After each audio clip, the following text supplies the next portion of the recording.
अस्सलामुअलैकुम दोस्तों, आप देख रहे हैं एडवांस टेक चैनल और मैं हूं एहसन अली। और आज मैं आपके लिए एक वीडियो लेकर आया जिसमें दोस्तों मैंने आपको पहले भी एक वीडियो बना के दिखाई थी जिसमें मैंने आपको इंट्रोडक्शन दिया था कि आप एसी करंट को प्योर डीसी में किस तरह से कन्वर्ट कर सकते हैं, और वो भी एक पावरफुल ब्रिज रेक्टिफायर के तौर पे। यानी कि आपके पास अगर 100 एम्पेयर का इस तरह का ट्रांसफार्मर है तो आप उसको प्योर डीसी में किस तरह से कन्वर्ट कर सकते हैं। क्योंकि ब्रिज रेक्टिफायर तो मैंने बहुत सारे लगा के देखे, सारे जवाब दे जाते हैं। फाइनली मैंने ये सोल्यूशन फाइंड आउट किया था।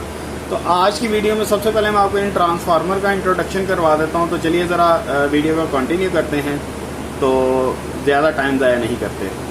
तो सबसे पहले इस 12/12 वोल्ट यानी कि 24 वोल्ट की ट्रांसफार्मर की बात कर ली जाती है। ये जो है ये प्राइमरी वाइंडिंग है, यहाँ पे हम इसको 220 वोल्ट देंगे। सेकेंडरी वाइंडिंग पे आपको 3 वायर्स नज़र आ रही होंगी। तो इनमें से यहाँ सेंटर में जो है वो कॉमन है, साइडों पे 12-12 वोल्ट हैं। और अगर डायरेक्ट 24 वोल्ट लेने हैं तो इन 2 वायर्स को यूज़ करेंगे, जबकि सेंटर से इधर लेंगे 12 और सेंटर से इधर लेंगे तो 12। ये 12 जमा 12 24 वोल्ट प्रोवाइड करेगा। तो चलिए ज़रा इसको चेक कर लेते हैं। अभी मैं इसको 220 वोल्ट की सप्लाई प्रोवाइड करता हूँ और इसको आपको मीटर से भी मैं इसको चेक करवाता हूँ आपको। तो इसकी मैंने दोस्तों ये वायर यहाँ पे लगा दी है 220 वोल्ट वाली, और इसकी आउटपुट में मैं आपको चेक करवा देता हूँ। पहले यहाँ से लेते हैं, ये एसी की रेंज पे मैंने मीटर को रख दिया है। तो अगर साइडों से लेते हैं तो ये 24 वोल्ट प्रोवाइड कर रही है। तो सेंटर से साइडों पे 12-12 वोल्ट आ रहे हैं, और अगर डायरेक्ट साइड से लेते हैं तो ये 24 वोल्ट, अभी मैं देखा था, ये 24 वोल्ट दे रही है। यानी कि ये मेरा ट्रांसफार्मर 12/12 का है। और दूसरे ट्रांसफार्मर की अगर बात कर ली जाए इसकी, तो ये एक नॉर्मल पुराने जो देसी एम्पलीफायर होते थे, देसी डेक होते थे जो लोकली तैयार होते थे, ये उसका निकाला हुआ ट्रांसफार्मर है। यहाँ पे अगर ये वाली 2 वायर की बात की जाए तो ये 12 वोल्ट देते हैं, जबकि ये रेड और ये 2 ग्रीन वायर हैं, ये 25/25 50 वोल्ट प्रोवाइड करते हैं। ये सेंटर पॉइंट है, कॉमन पॉइंट है। यहाँ से यहाँ 25 वोल्ट और यहाँ से यहाँ भी 25 वोल्ट प्रोवाइड होते हैं। तो यहाँ पे जो है ना, अगर यहाँ से देखें तो हमें 50 वोल्ट मिलते हैं। अभी मैं इसके भी कनेक्शन करके अभी आपको चेक करवा देता हूँ। तो दोस्तों इसके मैंने कनेक्शन इसके भी कर दिए हैं। आपने इस तरह से नहीं करना कि ये नंगी तारें आपने लगा देनी है, आपने एहतियात से काम करना है। कोई टेप वगैरह ऊपर कर लें ताकि इलेक्ट्रिक शॉक का ख़तरा ना रहे। तो ये देखें यहाँ पे ये 26 वोल्ट दे रहा है, और अब अगर मैं इस साइड से चेक करूँ तो यहाँ पे भी 26 वोल्ट दे रहा है। अगर मैं साइड से चेक करूँ ये 52 वोल्ट दे रहा है, यानी कि 50 वोल्ट ये प्रोवाइड कर रहा है। और मैं इसके भी आपको दिखा देता हूँ। ये जो 2 पहले मैंने आपको बताया था 12 वोल्ट देता है, तो इसके ऊपर भी मैं लगा के दिखा देता हूँ आपको। ये 14 वोल्ट दे रहा है, यानी कि प्लस माइनस होती है इसके अंदर थोड़ा सा। तो दोस्तों ये 25/25 का ट्रांसफार्मर है, ये 12/12 का है, यानी कि ये 24 वोल्ट और ये 50 वोल्ट मैक्सिमम प्रोवाइड करता है। तो अब इसके मैं आपको कनेक्शन बता देता हूँ किस तरह से करने हैं। दोस्तों आपने मॉड्यूल किट को देखा होगा। अगर आपकी मॉड्यूल किट बिल्कुल ठीक है, मैं थोड़ा सा कैमरा इस साइड पे कर दूँ। ये मॉड्यूल किट है, आपने एक सही मॉड्यूल किट ले लेनी है। जो स्पेयर ये दोस्तों मैंने पहले भी रिपेयर किए, आपने देखा होगा। बाकी इसमें सारी चीज़ें ठीक थी, बस दोनों साइडों की एक साइड की 6 की 6 FET ख़राब हो गई थी। तो मैंने वो 6 की 6 उतार के फेंक दी, 3 इधर लगा दी, 3 इधर लगा दी। ये वाली मॉड्यूल किट मेरी बिल्कुल ठीक हो गई थी।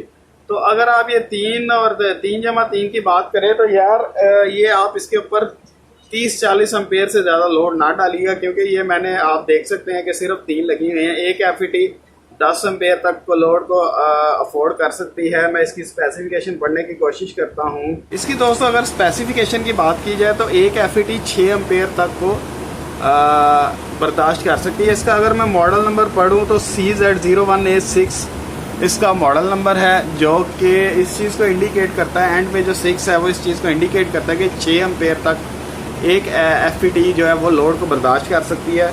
तो इस मॉड्यूल किट के अंदर इसके अंदर 6 लगी हुई हैं, 3 इस साइड पे 3 इस साइड पे। तो आप कह सकते हैं 36 एम्पेयर यानी कि 40 के राउंड अबाउट आप इसको चला सकते हैं। लेकिन अगर आप यहाँ पे FETs इंक्रीज़ कर देंगे, ज़्यादा लगा देंगे, 6 कर देंगे तो डेफिनेटली इसका लोड बढ़ जाएगा। अब अगर इसके अंदर 6 लगी हों, जैसे कि मैंने पहले वीडियो के इंट्रोडक्शन में बताया था, ये 1000 वाट के UPS में से मैंने निकाली थी, तो एक साइड पे अगर 6 लगी हो तो 6 × 6 वो 36 बनता है। 36 और 36 72 एम्पेयर, यानी कि मैंने आपको इंट्रोडक्शन में बताया था कि 80 एम्पेयर तक ये लोड को चला सकती है। इससे ज़्यादा भी आप कर सकते हैं, लेकिन वो आपके लिए उसके सेफ्टी मेजरमेंट्स होने चाहिए, इसके साथ फ़ैन लगे होने चाहिए, इसका कूलिंग सिस्टम अच्छा होना चाहिए, इसकी प्रोटेक्शन अच्छी होनी चाहिए, फ्यूज़ेस लगे होने चाहिए। क्योंकि मैंने अपने केस में ये देखें फ्यूज़ को डायरेक्ट किया और यहाँ पे सोल्डरिंग लगाई हुई है, फ्यूज़ कोई नहीं यूज़ किया हुआ, इसलिए बेहतर यही है कि मैं इसके ऊपर लोड कम से कम डालूँ। तो अब इसके कनेक्शन करने का मैं आपको तरीका बता देता हूँ। दोस्तों, ये जो कॉमन वायर है, ये कॉमन वायर ये आपने यूज़ नहीं करनी। साइडों पे जो 2 वायर्स हैं वो आपने एक इसको लगा देनी है, एक इसको लगा देनी है। जैसा अभी मेरी वायर छोटी है, मैं भी आपको लगा के नहीं दिखा रहा, मैं इसके ऊपर लगा के आपको दिखाऊंगा क्योंकि इसकी वायर तो लंबी है, इसके ऊपर प्रैक्टिकल ईजी हो जाएगा। वैसे भी इसको लगाने की ज़रूरत नहीं पड़ेगी, तो इसको मैं थोड़ा सा माइनस कर देता हूँ। तो साइड्स की जो वायर हैं, जो कॉमन वायर है उसको छोड़ देना है। साइडों की वायर को एक को यहाँ पे लगा देना है, एक को यहाँ पे लगा देना है। कोई इशू नहीं है पोलैरिटी का, इधर उधर लग जाए कोई मसला नहीं है, लेकिन जब ये लगा दें उसके बाद पोलैरिटी का ख्याल रखना है। उसके बाद दोस्तों होगा ये कि ये वाली वायर जो है ये आपकी पॉजिटिव बन जाएगी और ये जो एक नट बोल्ट लगा हुआ है ये आपकी नेगेटिव वायर बन जाएगी। और यहाँ से आपने बैटरी की तरफ टर्मिनल लेकर जाने हैं या सोलर कंट्रोलर की तरफ।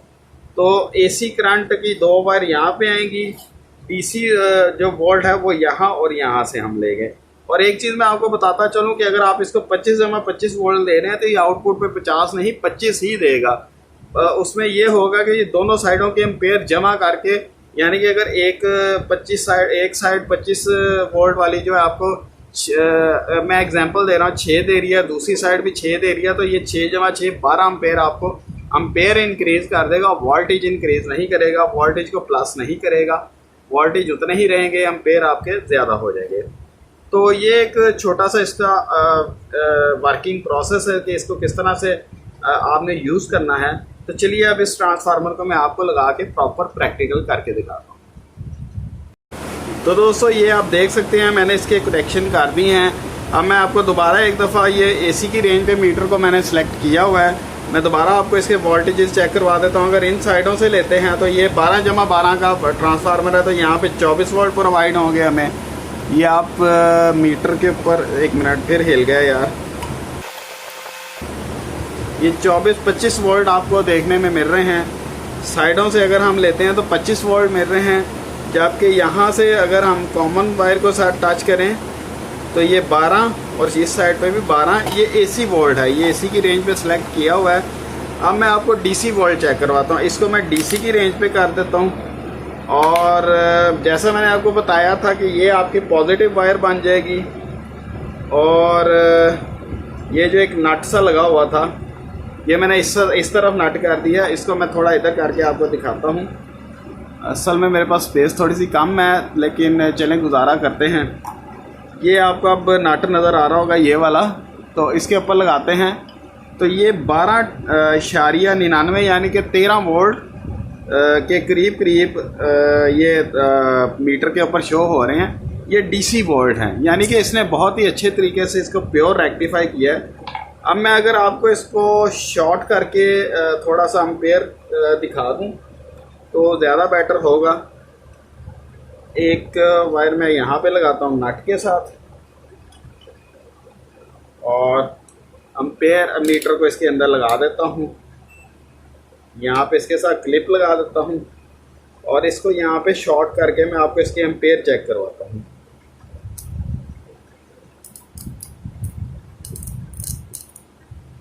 ये 15 एम्पेयर DC जो है वो दे रहा है। आपने ज़्यादा देर शॉर्ट नहीं करना वरना आपकी FET ख़राब होने का ख़तरा है। तो ये एक बहुत ही अच्छा जो है ये एक बन गया एक सर्किट। तो 15 एम्पेयर तक इस बैटरी को चार्ज करने के लिए बहुत ज़्यादा है 15 एम्पेयर। तो अब मेरे ख्याल से बेटर होगा इसको एक दफ़ा इधर लगा के भी मैं आपको चेक करवा दूँ। बैटरी के वोल्टेजेस मैं आपको चेक करवा देता हूँ, बहुत ही लो हुई है। ये 11.47 वोल्ट बैटरी के आ रहे हैं। तो मैं अब इसके साथ इसकी केबल लगा देता हूँ, नेगेटिव के साथ नेगेटिव और पॉजिटिव के साथ पॉजिटिव। अभी मैं लगा के आपको चेक करवाता हूँ ये कितने एम्पेयर कंज्यूम कर रही है। ये मैंने इसके साथ लगा दिया है। अब मैं थोड़ा सा आपको दूर से दिखाता हूँ, थोड़ा मैं अपना मोबाइल ऊपर की तरफ करता हूँ ताकि आपको व्यू सही तरह से नज़र आए। ये इसके कनेक्शन मैंने कर दिए हैं और अब एम्पेयर मीटर से इसके एम्पेयर भी नोट करते हैं कि ये कितने एम्पेयर पे चार्ज हो रही है। तो ये देखिए बहुत ही कम एम्पेयर, 1 पे बहुत कम एम्पेयर कंज्यूम कर रही है। जबकि मैंने आपको शॉर्ट करके इसके टोटल एम्पेयर दिखाए थे, बहुत अच्छे एम्पेयर ये जनरेट कर रहा है। अब इसको मीटर लगा के देखते हैं। अब 12.47 वोल्ट तक ये बैटरी चली गई है। तो कहने का मकसद ये है कि यार मैंने 15 एम्पेयर आपको यहाँ पे चेक करवाए हैं, लेकिन आप इससे 36 एम्पेयर आप इससे, क्योंकि इसके अंदर 6 FET लगी है, तो 40 एम्पेयर तक भी आप इसको चला सकते हैं, कोई इशू नहीं है। बस थोड़ा सा आपने इसकी कूलिंग का ख्याल रखना है कि ज़्यादा हीट अप ना हो। अभी बिल्कुल भी हीट नहीं हो रही। जब मैंने इसको शॉर्ट किया था फिर भी हीट नहीं हुई थी, क्योंकि ये 15 एम्पेयर जनरेट कर रहा है ट्रांसफार्मर और इसकी कैपेसिटी है 36। तो कोई इसका मसला नहीं आया था। आपने इस चीज़ का भी ख्याल करना है कि अगर आपका ट्रांसफार्मर ज़्यादा एम्पेयर जनरेट कर रहा है और आगे आपकी मॉड्यूल किट उसको चलाने के काबिल नहीं है या उसकी कैपेसिटी इतनी नहीं है, तो फिर आपने इसको शॉर्ट नहीं करना। आपने शॉर्ट भी नहीं करना और आगे कोई हैवी एम्पेयर की चीज़ भी नहीं चलानी, अदरवाइज आपकी ये किट डैमेज हो जाएगी। तो स्पेसिफिकेशन पढ़ने का मैंने आपको तरीका बता दिया। FET के ऊपर नंबर जो लिखा है उसके एम्पेयर हैं।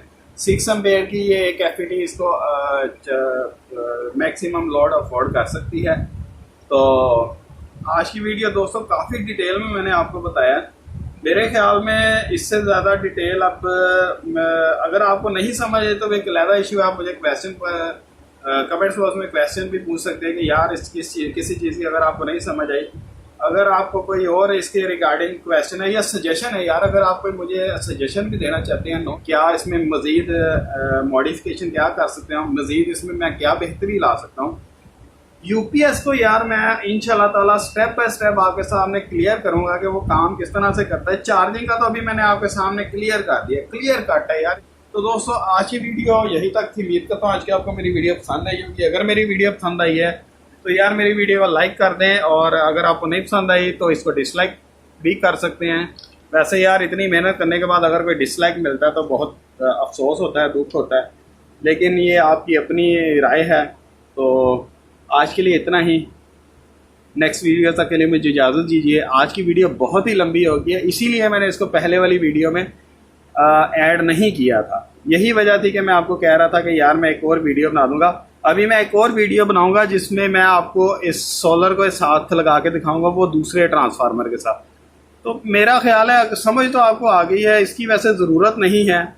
वैसे ही अब व्यूज़ लेने वाली बात होगी, टाइम को जो वो धक्का लगाने वाली बात होगी। लेकिन अगर आप लोग कहेंगे कि यार इसकी वीडियो बनाओ कंट्रोलर के साथ, वो भी मैं बना के अपलोड कर दूंगा। बहरहाल आज के लिए इतना ही है।